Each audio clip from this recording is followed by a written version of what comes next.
And we're live.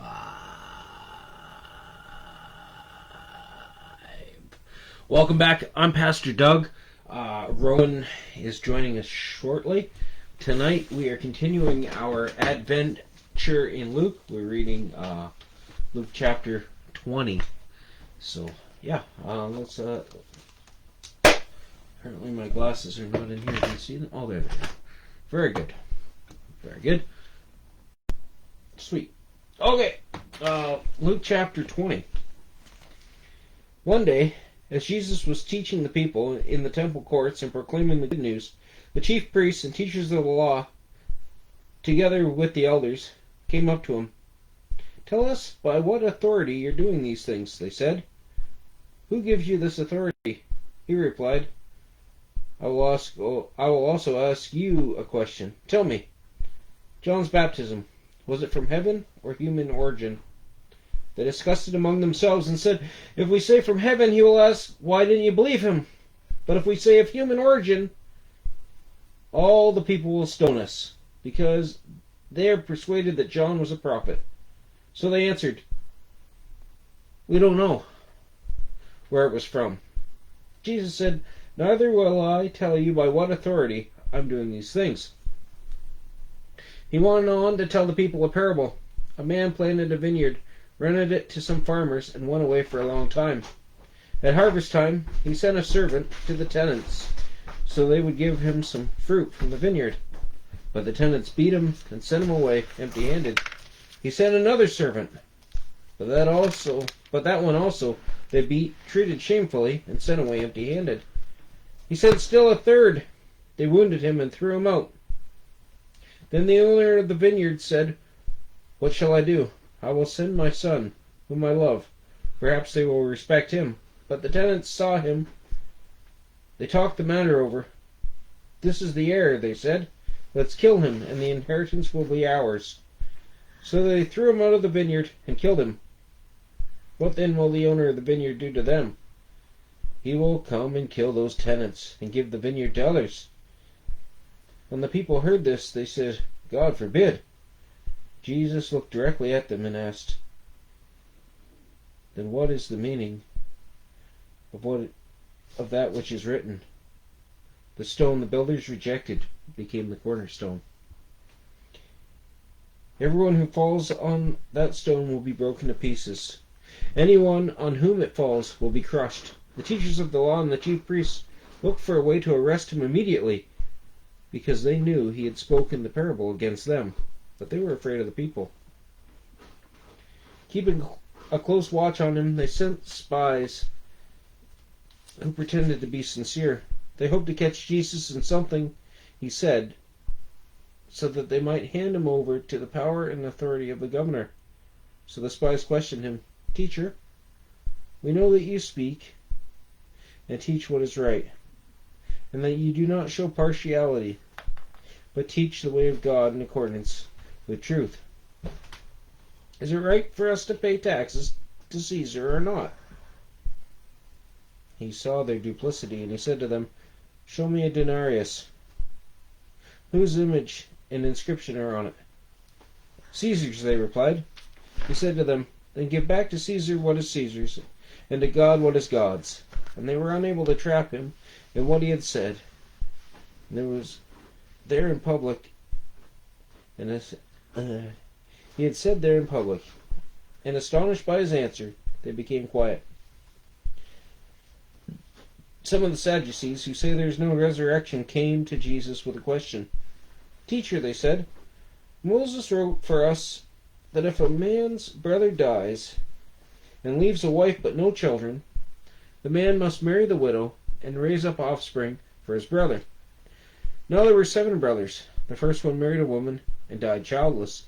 The second and then the third married her. In the same way all 7 died, leaving no children. Finally the woman died too. Now then, at the resurrection, whose wife will she be, since the 7 were married to her?" Jesus replied, "The people of this age marry and are given in marriage. But those who are considered worthy of taking part in the age to come and in the resurrection of the dead will neither marry nor be given in marriage. and they can no longer die, for they are like the angels. They are God's children, since they are children of the resurrection. But in the account of the burning bush, even Moses showed that the dead rise. For he calls the Lord the God of Abraham, and the God of Isaac, and the God of Jacob. He's not the God of the dead, but of the living. For to him all are alive. Some of the teachers of the law responded, "Well said, teacher," and no one dared to ask him any more questions. Then Jesus said to them, "Why is it said that the Messiah is the son of David? David himself declares in the book of Psalms, 'The Lord said to my Lord, sit at my right hand, until I make your enemies a footstool to your feet.' David calls him Lord. How then can he be his son?"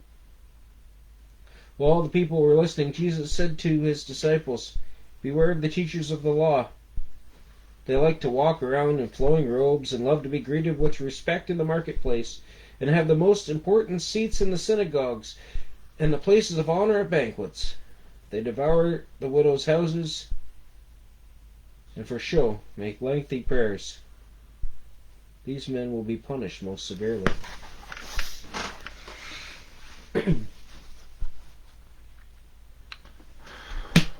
Any questions? Nope. Whose wife will she be? Nobody's. Right. Right. I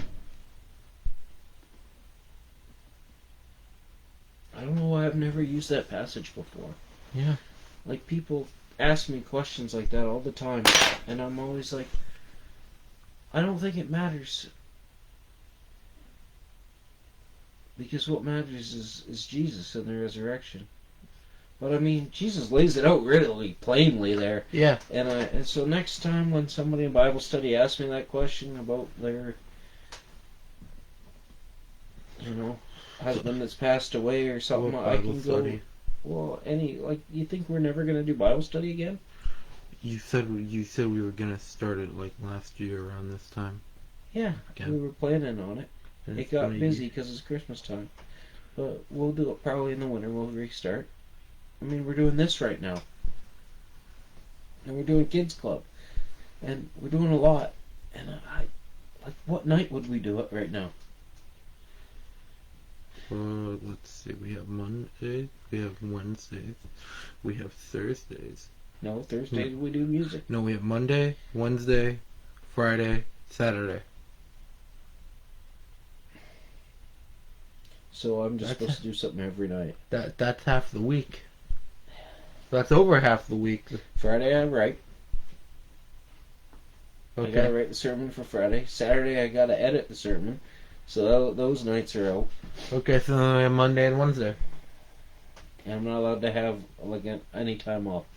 You're gonna have a day off. One day off. What about if I have to work late? Because I generally have to work late on Mondays. I don't know. How is this related to... I don't know, because you're giving me a hard time. That's my job. I'm going to try, okay?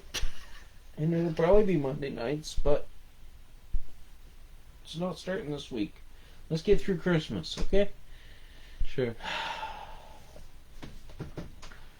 I'll probably start around Lent, but we'll see. Okay, if anybody else has questions, not about my schedule, but about the scriptures, put them in the comments, and we will address them. Well, we'll address them when we get them, and we'll probably address them tomorrow as well.